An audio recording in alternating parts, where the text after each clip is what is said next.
if this video helps you become more aware of that internal dialogue, then I'm happy. Job done. Hello, I'm back. I'm so happy to be back. And today I want to talk about all those times when things go wrong or they don't go according to plan. Because in those moments we have a choice. We can either close our heart because things aren't the way we want them to be, or we can keep our heart open and experience something truly remarkable.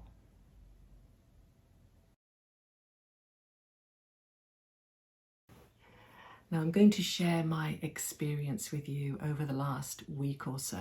I think that you'll be able to relate to a lot of points and hopefully find something valuable in this video about how to meet life in a more harmonious way rather than arguing with it and fighting with it all the time.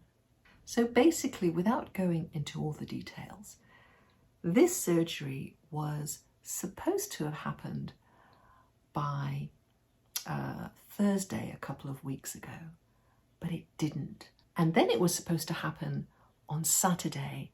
I was at hospital all day, but it didn't happen. Then it was supposed to happen on Easter Sunday. Again, I was at hospital all day and it didn't happen. Finally, I was called in on Wednesday of the following week, and it was my lucky day because I finally had the surgery that day.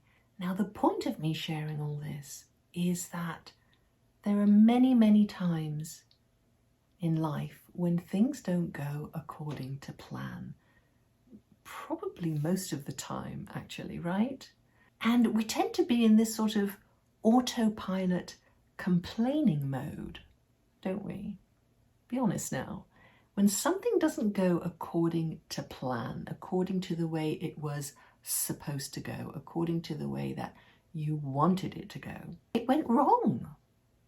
It shouldn't have gone that way. It should have been different, right? I should have had my surgery earlier. I shouldn't have been kept waiting the whole Easter weekend in hospital. My wrist shouldn't have been healing by the time I had my surgery. They should have done it at least a week earlier, etc., etc., etc. But listen, this is really important. Do you realize what's happening when you're in that default complaining mode? Looking at life through the lens of your preferences, believing that your preferences are more important and more correct than the way life is unfolding naturally. This is what's happening. Every time you complain, you're closing your heart.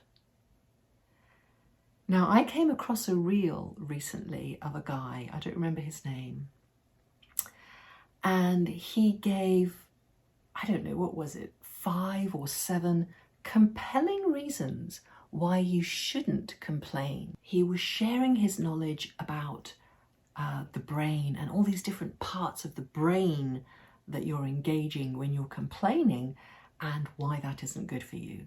It was all very impressive and very convincing, but I want to give you just one reason why complaining isn't the best thing you can do when things don't go according to plan. And that reason is that when you complain, you close your heart and you miss the experience of grace.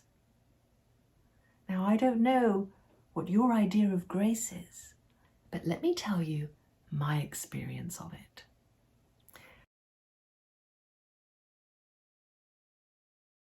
I experienced it in the way of not suffering when I thought I would be suffering.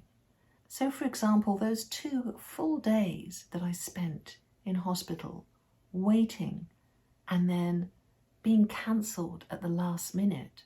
I was just experiencing grace. I had my code words puzzle I was doing. I had my Facebook saved posts I was decluttering. I was taking my little strolls along the ward, looking out of the window at the seagulls on the roofs. Everything was okay. I didn't feel stressed. I didn't feel that things should be different from how they were. Of course, I hoped that I would get my surgery that day, but I also knew full well that there was a good chance I wouldn't. So, you know, when you think about it logically, isn't it best to just hand everything over to life and trust? Because what's the alternative? Even if I'd thrown a tantrum and I was kicking and screaming, insisting on getting my way, what good does it do? And yet we do this to ourselves internally, don't we? When we keep listening to those thoughts of, this shouldn't be happening, it shouldn't be this way, I don't like this, I don't want it to be like this. If this video helps you become more aware of that internal dialogue, then I'm happy. Job done. So, be aware when you're bothering yourself, when things don't go according to plan, and when you don't like what's happening. Now, this can be, you know, something really small, like you don't like the weather today, or it can be something really big. Maybe somebody's fallen ill, someone who you love. Maybe you've received a diagnosis recently that's heavy on your heart, difficult to deal with. Maybe you're watching the news and going crazy. There's a lot of stuff that we don't like, that we wish was different. And on the one hand, it's okay, you know. This isn't about denying yourself. It's not about putting on a brave face and pretending everything's okay when you don't feel good. It's not about that. And it's also not about blaming yourself because you are complaining and you are suffering and you don't like what's happening. It's all okay. The point is to be aware. Be aware of your reaction to what's happening. Be aware of this internal dialogue that you've been listening to for decades, probably, and realize that maybe it's not a good idea to give it all your attention. Maybe it's not serving you very well after all. Maybe it's just making life more difficult for you. What if what's happening is just what's happening minus your thoughts about it? Think about that for a moment. So needless to say, as I was going through this experience of waiting and being cancelled and waiting and being cancelled and waiting again, I was delighted that I didn't have a heaviness in my heart. This thing which we call grace was carrying me through. And that reminds me actually of a wonderful picture of grace. When you're going down a stream in a boat and your way is blocked by this big rock, in other words, when you're living your life and this heavy burden, big problem, hurdle, whatever you want to call it, appears in your life, our way tends to be to want that big rock to be removed. You know, we might pray, please take away the rock. I don't want the rock. It's in my way. I'm going to crash into it. But what grace does, what life does, when you keep your heart open to allow that divine supply to flow through you, is that it raises the level of the water. So the rock doesn't go away, but it no longer becomes a problem because you just go over it.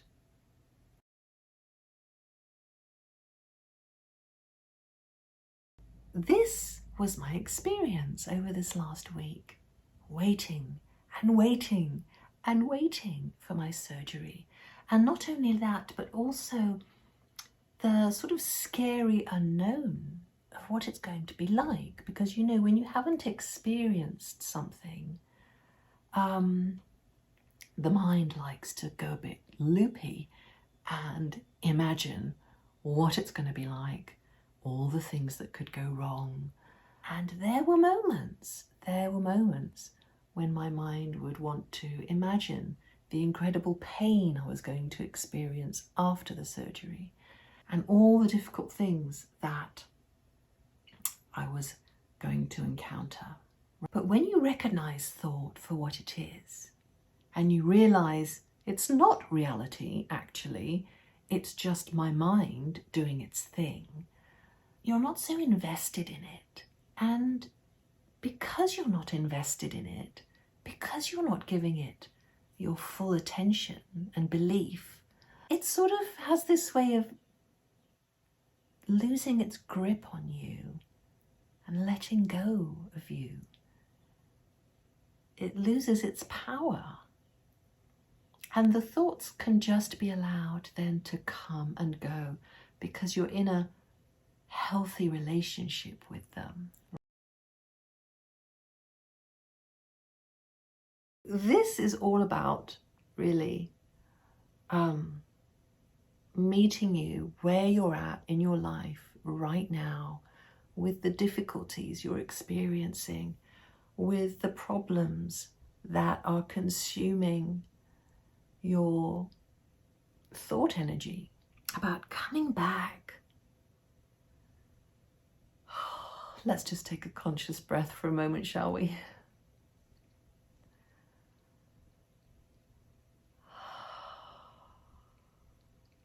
Just bring your focus to your breath. Follow the breath in and out. Just for a moment.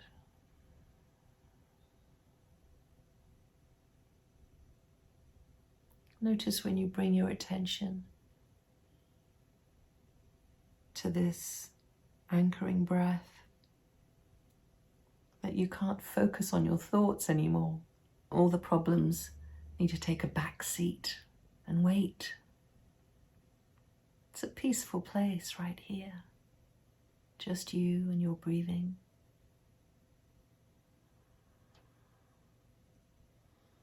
Just you and the breath of life. Just you and this stillness. When you're not wrapped up in the story of your life and the story of what's happening, then you can find this stillness that's here.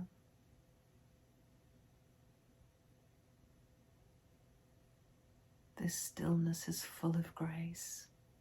This grace is a bountiful supply of whatever you need in this moment. We're so much more resilient than we believe we are. But I want you to experience that, not to just take my word for it. I want you to experience this grace. You know, I'm going to be sharing some of the most beautiful quotes about grace in my Facebook group this coming week in the Wisdom Quotes Cafe. I'll put the link below if you'd like to join us.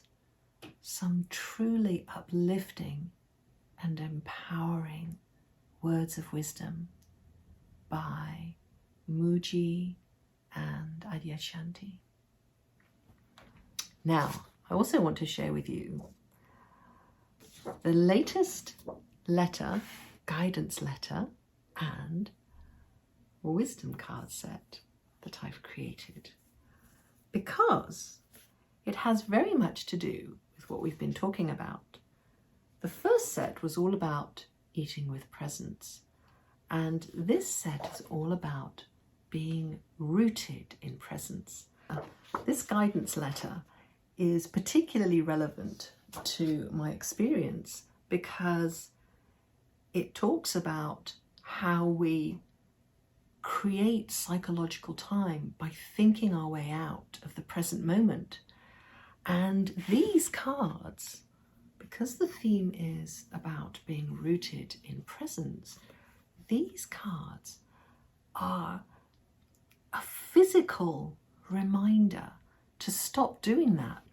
This one particularly helped me during this week of waiting because let me just read the quote to you on the back that it has on the back of here. Have your dwelling place in the now and pay brief visits to past and future when required to deal with the practical aspects of your life situation. On the front, I put some words to sort of remind me of the essence of the quote, because it's not always easy to remember a quote, right? A whole quote. So living in the now, this card reminded me throughout this time to keep coming back to now, to live in the moment, because my mind wanted to race ahead. So often it wanted to race ahead to the surgery, to after the surgery. This card reminded me that, Aliki, you don't need to live in the future.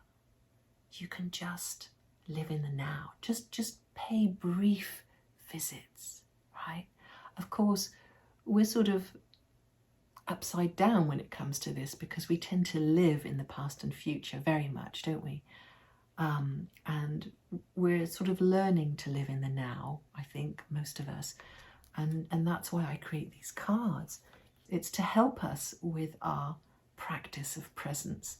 And this card just really helped me to remember to keep coming back to now, that I'm living in the now. I don't need to be living in the future that I was imagining was going to happen. I'm actually healing really well, and I want to thank all of you for all your well wishes. I really appreciate your care, your love, your support. So this coming week, see if you can recognize any resistance in your being, resistance around your life circumstances. Simply by recognizing this resistance, you're more able to relax and work with life instead of against it.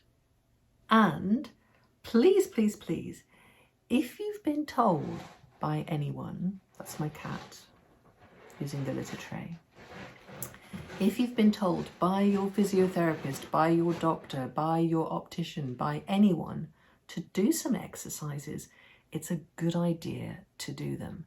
So I was told I need to practice doing this. Well, the first day I couldn't even touch these two. The second day I was able to touch these, but still a long way off from the others. But I decided to practice every hour. The third day I was able to touch these two. Yesterday I was able to touch just about the third one. Still a long way off from that one, but it really does make a difference when you practice. So I want to encourage you to do your exercises, whatever you're supposed to be doing.